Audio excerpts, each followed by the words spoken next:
माँ भारती को प्रणाम करता हूँ अपने और आप सबके गुरु माता पिता को प्रणाम करता हूँ। बच्चों बहुत ढेर सारा लाड प्यार और सभी लोगों को शिवमयी राम राम। कुछ काम हम लोगों को कभी नहीं करने चाहिए और अगर हम करेंगे तो मतलब यह है कि आप अपने दुर्भाग्य को स्वयं निमंत्रण दे रहे हैं। कौन से है वो काम, ये मैं आपको बताऊंगा।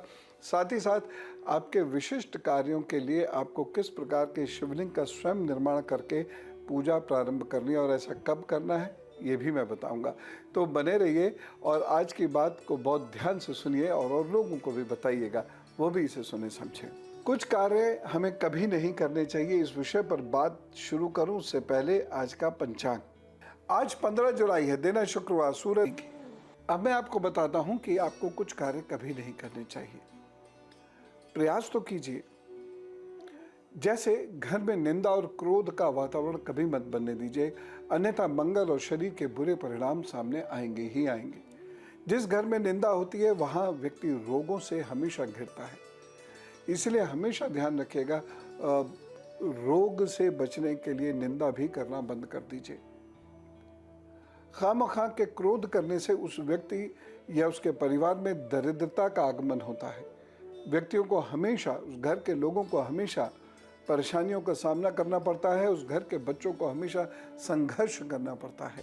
इसलिए घर में क्रोध का वातावरण, ऐसे तो कभी कभी आ गया तो अलग बात है, लेकिन नियमित रूप से चीखाचल्ली या क्रोध का वातावरण वो बिल्कुल नहीं होना चाहिए। चीज़ों को बहुत शांति से कहने की आदत डालें, नीचे आवाज़ में बोलकर कहने की आदत डालें और निंदा कभी मत कीजिएगा, अन्यथा घर कभी नहीं पनप पाएगा।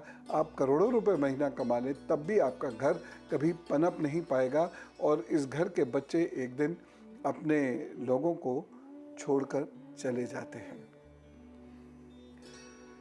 अगली बात, घर से किसी भी अतिथि को भूखा मत जाने दीजिए। जो लोग ऐसा करते हैं उन लोगों को अपने घर में बहुत सारे कष्टों का सामना करना पड़ता ही पड़ता है।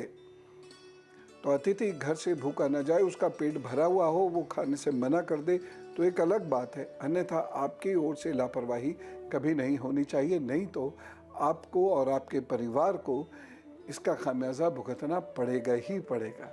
इसलिए कार्य कभी मत करने दीजिएगा।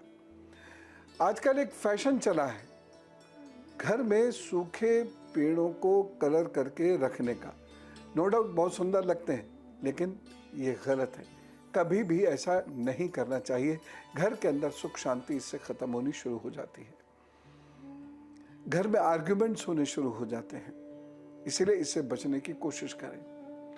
बहुत सारे घरों में जाले बहुत बनते हैं, तो आप क्या कर सकते हैं, अब जाले तो ख़त्म करना बहुत मुश्किल काम है क्योंकि पता नहीं कहाँ से बन रहे हैं, लेकिन आप जालों को नियमित रूप से साफ करते रहें। ख़ास तौर से आपके किचन में, आपके पूजा घर में जाले कभी नहीं होने चाहिए, क्योंकि यहाँ जाले होने का मतलब है कि अब कोई ना कोई परेशानियाँ इस प्रकार की आने वाली हैं जिससे घर को खासा नुकसान हो, घर के लोगों को बहुत नुकसान हो। इसीलिए जालों को आप साफ करते रहिए लगातार। जब भी आप स्नान करने जाएं, स्नान घर को सुखाएं, वहाँ पर वाइपर ज़रूर रखें। स्नान करने के बाद जो गीला पानी है, जो आपके शरीर से निकला हुआ पानी है, उसको वहाँ साफ कर दीजिएगा। स्नान घर को गीला कभी नहीं छोड़ना चाहिए, ये दुर्भाग्य की निशानी है, हमेशा याद रखिए। हाँ, कहीं कोई मजबूरी है तो अलग बात है, तो घर के अन्य सदस्यों से कह दें कि वो ऐसा कर दें आपके लिए कि वहाँ वाइपर लगा दें, लेकिन स्नान करने के बाद पानी को ज़रूर वहाँ से बुहार देना चाहिए, नहीं तो बहुत कष्टों का सामना ऐसे व्यक्ति और परिवार को करना पड़ता है। एक और चीज़ है, घर में अपने कभी भी कहीं किसी स्थान पर पानी इकट्ठा मत होने दीजिए, उसको ठीक कराइए, किसी भी तरीके से ठीक कराइए। जिस घर में पानी इकट्ठा होता है वहाँ स्थिरता और स्थायित्व नहीं होता है, वहाँ मूड स्विंग्स बहुत होते हैं और कोई भी काम स्थायी रूप से कभी नहीं बनता। इसलिए घर में पानी एकत्र मत होने दीजिए।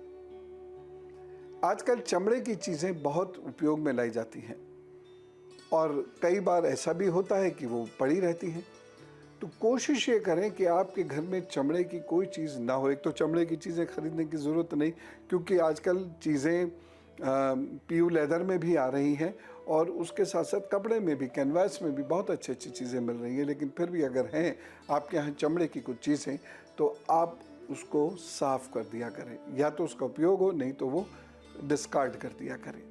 क्योंकि अगर ऐसा नहीं करते तो राहु और शनि बहुत बुरा परिणाम करते हैं और घर के अंदर ऐसी नकारात्मक ऊर्जाएं उत्पन्न होती है जो नाना प्रकार की समस्याओं को जन्म देती। एक और चीज़ जो कभी आपको नहीं करनी है, और वो ये है कि घरों में पुराने कपड़े के ढेर कभी नहीं होने चाहिए। आप देखिएगा, जिस घर में पुराने कपड़ों के ढेर पड़े रहते हैं वहाँ की परेशानियाँ बढ़ती चली जाती हैं। घर के अंदर कपड़े इकट्ठे हुए, उसको 1 या 2 दिन में धो दीजिए। लेकिन ढेर पड़े रहते हैं कई घरों में 5-5, 6-6 दिन। हो सकता है कोई जेन्युइन प्रॉब्लम हो, इस वजह से ऐसा होता हो, लेकिन ये गलत है, इससे नुकसान ज़रूर होगा।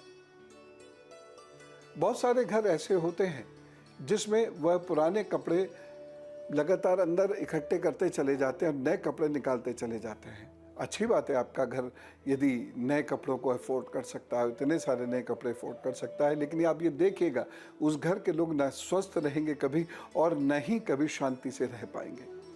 तो ये कभी घर में नहीं करना चाहिए। तो ये कुछ एक चीज़ें, और भी मैं ऐसी चीज़ें बताऊंगा जो जाने अनजाने हमसे होती हैं और जिसका परिणाम हमें भुगतना पड़ता है, घर के लोगों के रोग और घर में उत्पन्न हुई अशांति। आइए फिर विषय पर बात करते हैं। कुछ काम हम गलती में ही सही लेकिन कर बैठते हैं और उसका बहुत बुरा परिणाम हमें झेलना पड़ता है। जैसे थाली में भोजन छोड़ना। थाली में भोजन छोड़ना मतलब दुर्भाग्य को निमंत्रण देना। दुर्भाग्य हर हालत में आपके घर को परेशान करेगा, इसलिए थाली में उतना भोजन लीजिए जितना खा सकें। बेशक आप दोबारा लीजिए, लेकिन थाली में आपको भोजन कभी छोड़ना ही नहीं चाहिए। कुछ लोगों की आदत होती है थाली में हाथ धोने की, और फिर घर की स्त्रियां या बच्चे उस थाली को लेकर जाते हैं। भाई, आप अगर बहुत बीमार हैं, हिल डुल नहीं सकते, तो समझ में आता है, अन्यथा थाली में हाथ मत धोइए। ये दुर्भाग्य को निमंत्रण देने की तरह से है। ऐसे घरों में देखिएगा, कलह, तनाव, संघर्ष कभी खत्म नहीं होता। इसलिए आप थाली में हाथ कभी नहीं धोइएगा, हाथ बाहर ही धोइएगा। और ख़ास तौर से यदि घर में एक से अधिक लोग ऐसा करते हैं तो मान के चलिए कि घर की प्रतिष्ठा और धन एक दिन खत्म हो जाएगा और आपको बहुत सारी परेशानियां उठानी पड़ेंगी।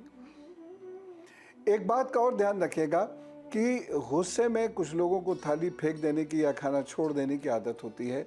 बिल्कुल मत कीजिएगा। ऐसे लोग गंभीर रोगों का शिकार तो होते ही होते हैं, साथ ही साथ उनको बहुत संघर्ष भी करना पड़ता है। ऐसे लोगों को कभी मानसिक शांति नहीं प्राप्त होती।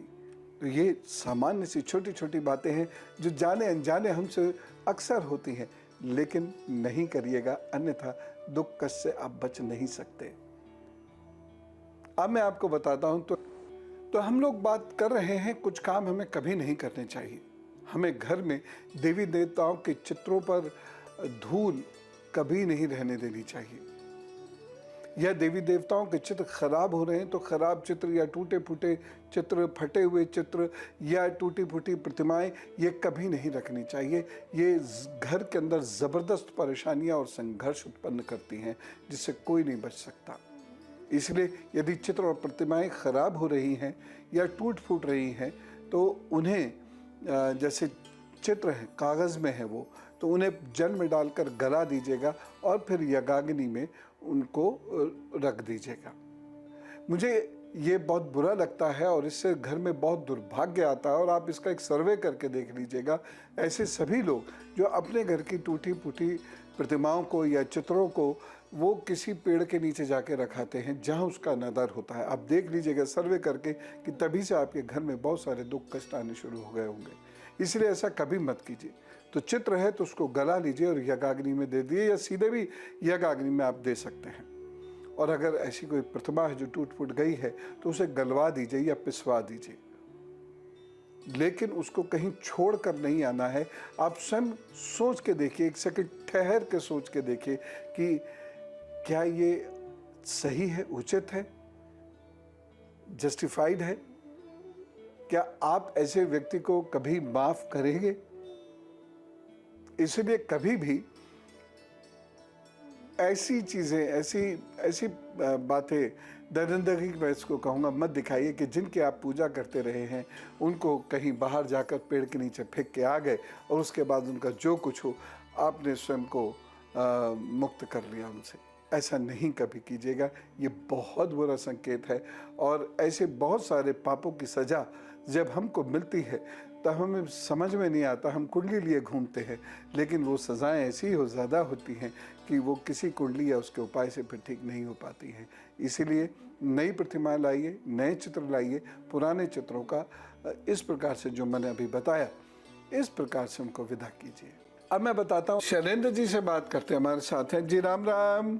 राम राम गुरुजी, प्रणाम गुरुजी।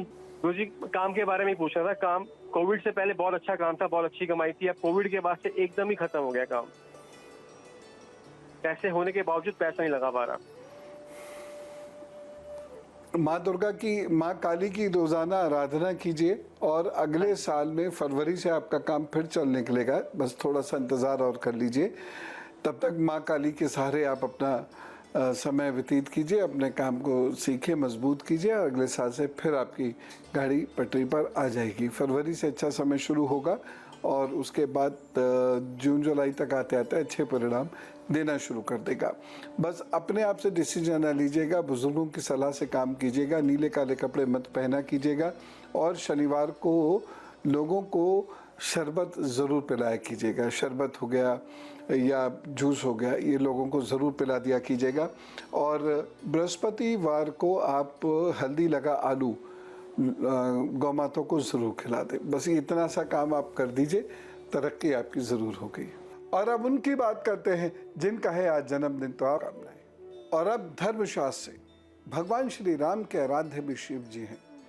आपको अनेक बार ऐसा वर्णन सुनने को मिला होगा कि जब श्री राम जी ने शिवलिंग बनाकर अपने हाथ से और पूजा की,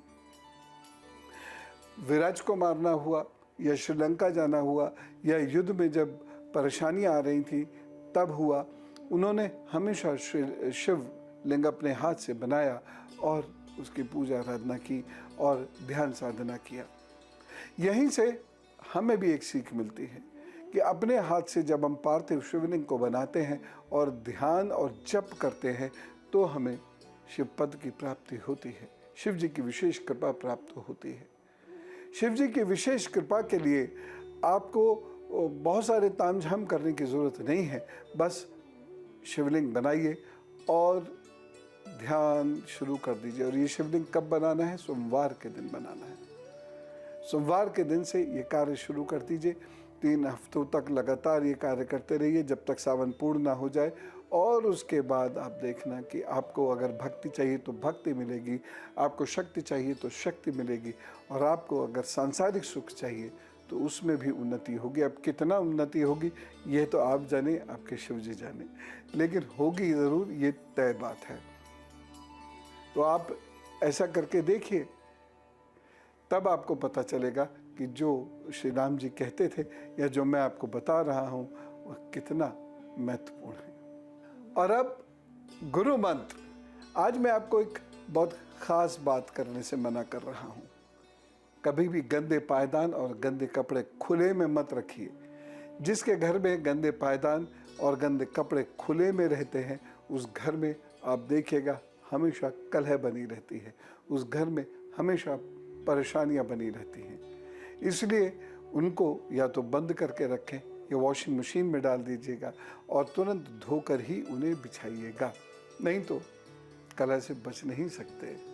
और जो ऐसे में आपके घर आएगा जाएगा और वो आपके घर में गंदे पायदान से गुजरता है या वो गंदे वस्त्रों के ढेर को देखता है, तो ऐसे व्यक्ति के साथ आपके संबंध कभी अच्छे नहीं हो पाएंगे। तो आज हमने बहुत ढेर सारी बातें की। ख़ास तौर से हमने ये बात की कि क्या आपको नहीं करना है। दुनिया में बहुत सारे लोग बहुत सारा काम अनजाने में ऐसा कर बैठते हैं जिसकी वजह से उनकी ज़िंदगी में कलह, अशांति और दुर्भाग्य प्रवेश कर जाता है और उसका उन्हें कारण भी नहीं समझ में आता और उसका ज्योतिषीय उपाय भी संभव नहीं होता। इसीलिए आप वो काम करिए ही ना, और जिसमें से मैंने जो कार्य आपको बताए हैं ये आपको कभी नहीं करने हैं। आप नहीं करेंगे, लाभ में रहेंगे। आपको प्रभु जी खूब लाभ दें, आपकी खूब उन्नति हो, इस कामना के साथ राम राम, नमस्कार, भारत माता की जय।